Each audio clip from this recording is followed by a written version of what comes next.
The trust deficit between the current state of Western democracy and people is widening. The remark was made by a Pakistani expert as the U.S. plans to host a so-called Summit for Democracy in December.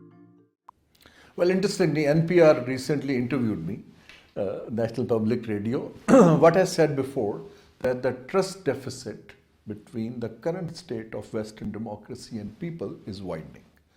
And the track record of US, particularly recently in Asia, where they use, military power to, force a way of governance structure in Iraq or Afghanistan and even Syria, it has been terrible, So people have even lost more faith that they basically went for defense contracts and, having their influence by having their military bases, rather than actually caring for the people of that country.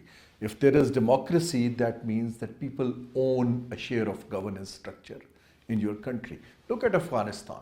Trillions of dollars have gone. You hardly see an infrastructure or network of hospitals or universities.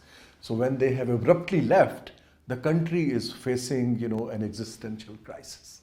So the models they have tried to impose do not give confidence to people. Within their own countries, there is no standard model of democracy, first of all, globally.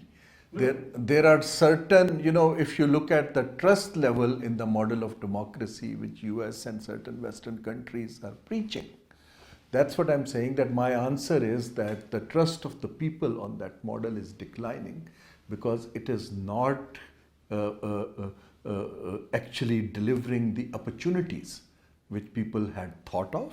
It is not delivering the justice system which people have thought of, and it is not delivering the economic equilibrium or what we call the trickle-down effect. It's making millionaires more, and it's actually the inequality between rich and the poor has risen.